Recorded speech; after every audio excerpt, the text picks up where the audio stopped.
Picture a battlefield, not of chaos and carnage, but of ritual and purpose. Imagine the sun rising over the highlands, casting long shadows across the land where warriors gather, not to destroy, but to fulfill a sacred duty. Here, the goal isn't to kill, but to capture. Every movement, every clash of obsidian blades is measured and intentional, designed to subdue, not to slaughter.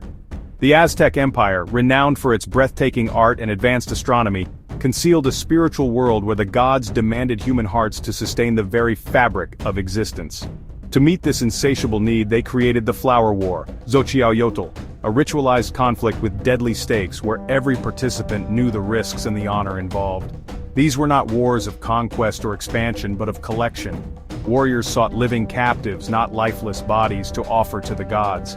Aztec fighters adorned as jaguars and eagles were elite hunters seeking out the bravest from rival city-states. Their costumes were more than armor, they were symbols of spiritual transformation and power. Battles were prearranged with strict rules, chosen grounds, and agreed-upon times.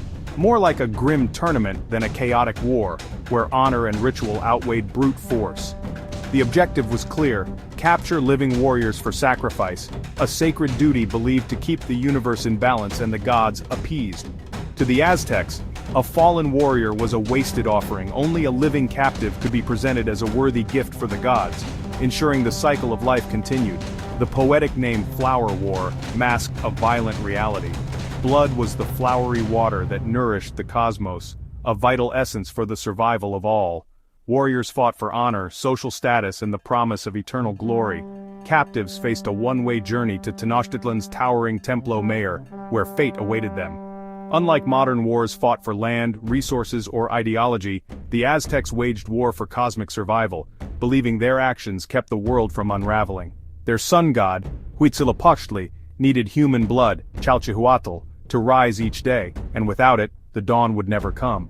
Without sacrifice, the sun would die, plunging the world into endless darkness and chaos, a fate too terrible to imagine. The Flower Wars were not acts of aggression but sacred rituals, solemn ceremonies to sustain existence itself, binding the people to their gods.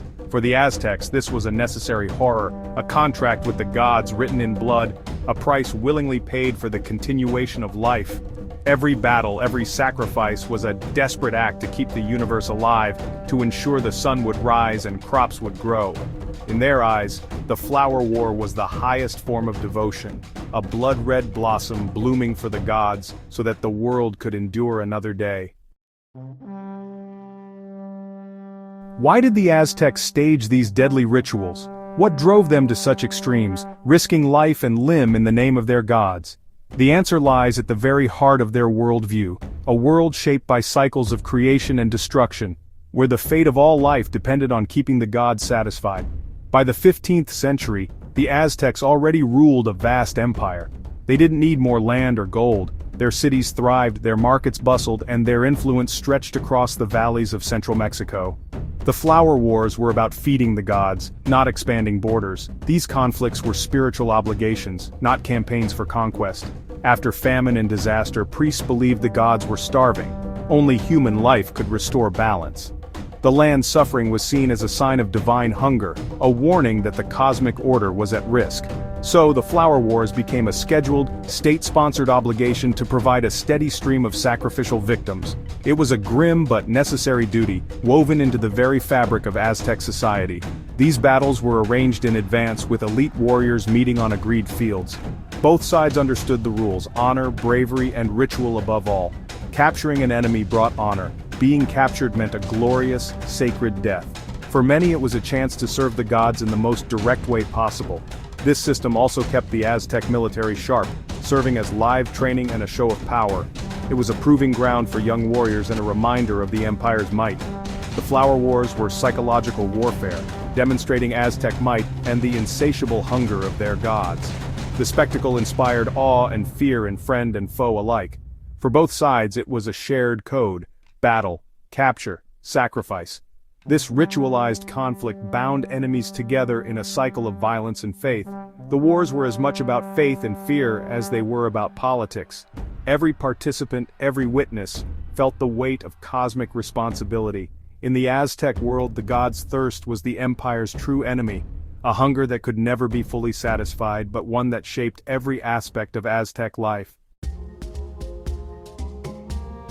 Aztec weaponry was crafted for capture, not killing.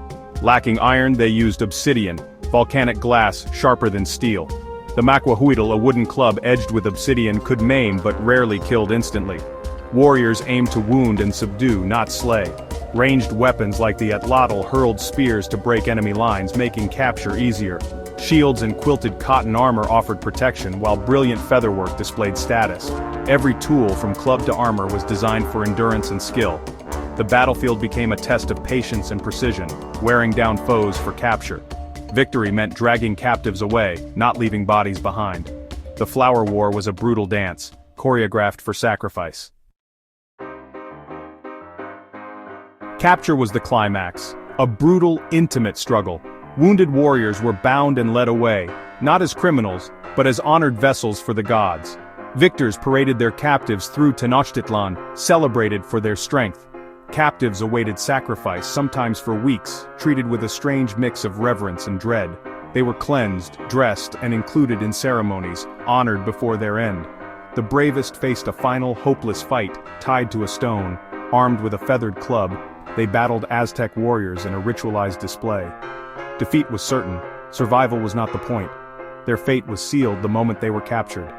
The journey from battlefield to pyramid was both a public spectacle and a spiritual passage. For the Aztecs, this was the ultimate honor, for captor and captive alike. The ritual was as much about courage as it was about death. The Templo Mayor, the beating heart of Tenochtitlan, was the final destination for captives taken in war and ritual. Rising from the center of the Aztec capital, its presence dominated the city's skyline, a constant reminder of the gods' power and the fate that awaited those chosen for sacrifice. This towering pyramid, crowned with twin temples, was believed to connect the earth to the heavens. Its steep steps symbolized the difficult journey between the mortal world and the divine, a path only the bravest or most unfortunate would climb. On Sacrifice Day, the city pulsed with the thunder of drums and the thick scent of incense. Captives, adorned in vibrant ceremonial garb and feathered headdresses, climbed the steep steps, surrounded by swirling smoke and the hypnotic rhythm of ritual music. Each step was a farewell to the living world, a public ascent watched by thousands of citizens and priests. The entire city gathered to witness this sacred procession, their eyes fixed on the figures rising toward the sky. At the summit, priests awaited, faces painted in vivid colors, garments stained with the memory of past rituals, and obsidian knives glinting in the sunlight. Their presence was both awe-inspiring and terrifying. The sacrificial stone, curved to arch the chest, awaited its victim. This altar was the threshold between worlds, where the human heart would be offered to the gods. 4 priests pinned the captive firmly to the stone, while the high priest, revered and feared, prepared for the sacred act that would ensure the son's journey continued. The ritual was a cosmic drama, played out on a stage high above the city.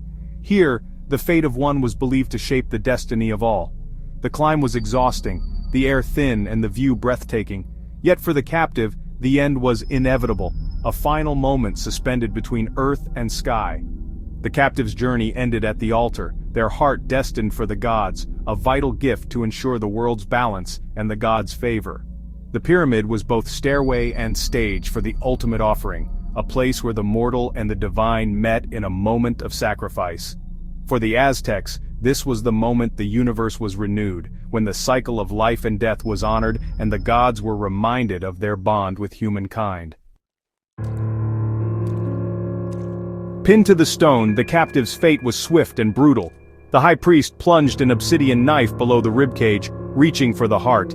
The still beating heart was torn free, precious eagle cactus fruit, and raised to the sun. Blood was smeared on the god's idol, a communion of life force and divinity. The heart fed the sun, ensuring its rise and the world's survival. The body was cast down the pyramid steps, collected below for dismemberment. Heads were displayed on skull racks, limbs sometimes given to captors. Some accounts speak of ritual cannibalism, absorbing the victim's strength. On festival days, dozens or hundreds met this fate in a single day. The base of the pyramid became a river of blood, a production line of sacrifice. For the Aztecs, this was not murder but the highest religious duty. Each sacrifice was a desperate act to keep the cosmos alive. The scale of Aztec sacrifice is staggering. For the Templo Mayor's rededication in 1487, some sources claim over 20,000 victims in 4 days. Even conservative estimates reveal a society built on constant ritual killing. 18 major festivals each year demanded sacrifices: warriors, women, children, even infants. The Tzompantli, or skull rack, displayed thousands of heads as a public testament to the gods' hunger. Archaeologists have uncovered towers of mortared skulls, confirming the chilling accounts. The victims were not just enemies, but anyone deemed a worthy offering. Sacrifice was woven into every aspect of Aztec life and death. The flower wars kept this gruesome supply chain flowing. The evidence is undeniable. Human sacrifice was the empire's beating heart. When Cortés and his conquistadors entered Tenochtitlan, awe turned to horror. The city's beauty was overshadowed by the blood-soaked temples and the stench of death. Spanish accounts describe walls blackened with blood, hearts offered to idols, and skull racks displaying thousands of heads. For the Catholic Spaniards, this was not religion but devilry. The spectacle of sacrifice justified their conquest as a holy mission. The Aztecs saw sacrifice as cosmic duty. The Spanish saw it as barbarism. There was no middle ground, only a clash of worlds. During the siege, Aztecs tried to capture Spaniards for sacrifice, while the Spanish fought with ruthless determination. The rituals that sustained the Aztec universe fueled the fury of their conquerors. In the end, the Flower Wars became a reason for the empire's destruction. The Spanish conquest was as much a war of gods as of men,